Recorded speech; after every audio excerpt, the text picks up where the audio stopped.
Television पर हर शख्स आ सकता है सिवाय डॉक्टर इसरार। क्यों? डॉक्टर इसरार ने क्या किया? बाकियों की दावत में वो इनकलाबी डंक है ही नहीं, वाज है, नसीहतें करते रहो। सऊदी टेलीविजन पर तहारत के मसाइल, वुजू के मसाइल बयान करते रहो।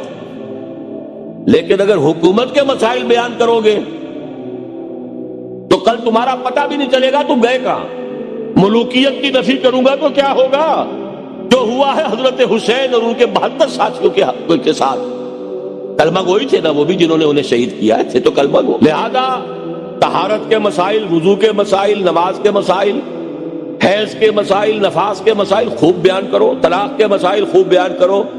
हुकूमत के निजाम में शरीयत क्या चाहती है, निजाम क्या है इस्लाम का, जरा ये बात करोगे तो बंद। इसलिए बहन, बहरहाल इस पे सब्र करना है, जो रास्ता खुला करेंगे।